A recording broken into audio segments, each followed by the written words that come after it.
بادشاہ کا موڈ بہت اچھا تھا۔ وہ نوجوان وزیر کی طرف مڑا اور مسکرا کر پوچھا، تمہاری زندگی کی سب سے بڑی خواہش کیا ہے؟ وزیر شرما گیا، اس نے منہ نیچے کر لیا۔ بادشاہ نے کہکا لگایا اور بولا، تم گھبراؤ مت اور اپنی زندگی کی سب سے بڑی خواہش بتاؤ۔ وزیر گھٹنوں پر جھک گیا اور عاجزی سے بولا، حضور آپ کی دنیا کی خوبصورت ترین سلطنت کے مالک ہیں۔ میں جب بھی یہ سلطنت دیکھتا ہوں تو میرے دل میں خواہش پیدا ہوتی ہے کہ اگر اس کا 10واں حصہ میرا ہوتا تو میں دنیا کا خوش نصیب ترین شخص ہوتا۔ وزیر خاموش ہو گیا۔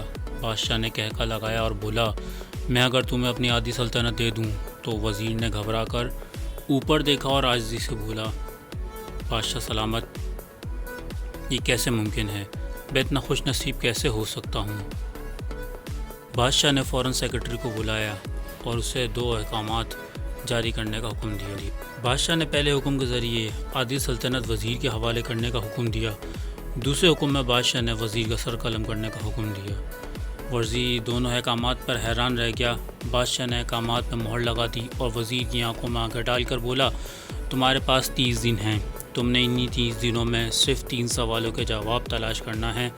اگر تم کامیاب ہو گئے تو میرا دوسرا حکم منسوخ ہو جائے گا اور تمہیں آدھی سلطنت مل جائے گی، اور اگر تم ناکام ہو گئے تو میرا پہلا حکم خارج ہو جائے گا اور وزیر کی گردن مار دی جائے گی۔ وزیر بہت پریشان ہوا۔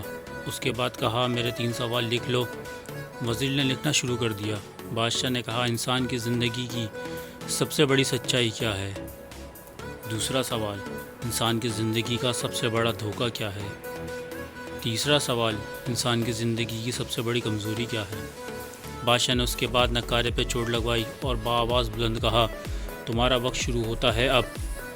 وزیر نے دونوں پروانے اٹھائے اور دربار سے دوڑ لگا دی۔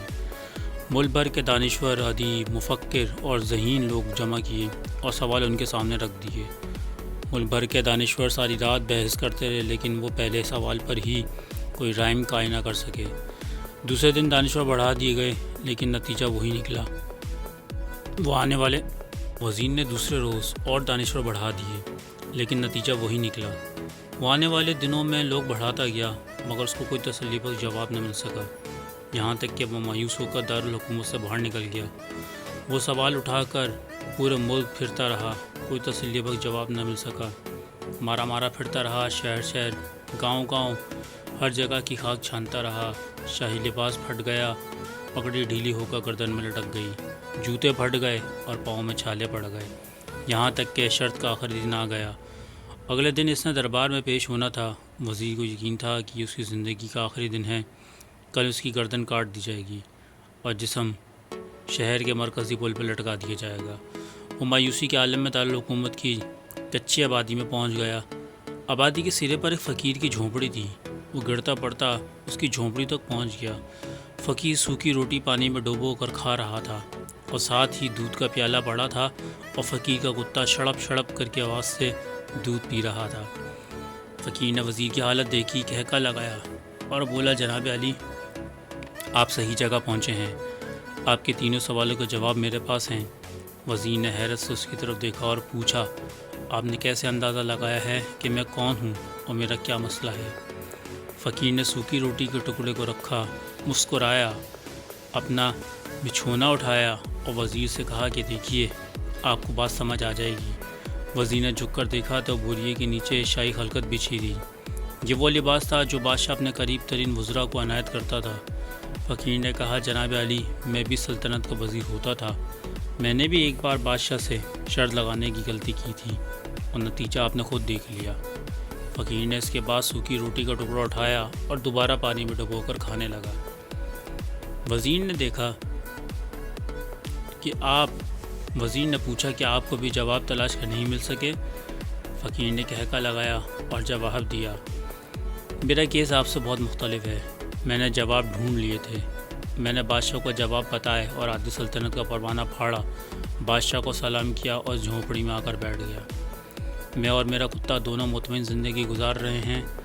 وزیر کی حیرت بڑھ گئی، لیکن یہ سب وزیر کی حماقت کے تجزیے کا وقت نہیں تھا، جواب معلوم کرنے کا وقت تھا۔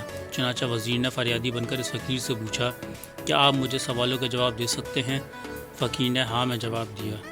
میں پہلے 2 سوالوں کا جواب مفت دوں گا، لیکن تیسرے جواب کے لیے تمہیں قیمت ادا کرنی ہوگی۔ وزیر کے پاس شرط ماننے کے سوا اور کوئی راستہ نہیں تھا۔ اس نے فوراً ہاں کر دی۔ فقیر بولا، دنیا کی سب سے بڑی سچائی موت ہے۔ انسان کوئی بھی ہو، کچھ بھی ہو، وہ اس سچائی سے نہیں بچ سکتا۔ دوسرا جواب، انسان کی زندگی کا سب سے بڑا دھوکہ زندگی ہی ہے۔ ہم میں سے ہر شخص زندگی کو دائمی سمجھ کر اس کے دھوکے میں آ جاتا ہے۔ فقیر کے دونوں جواب ناقابل تردید تھے۔ وزیر سرشار ہو گیا۔ اس نے آپ تیسرے جواب کے لیے فقیر سے شرط پوچھی۔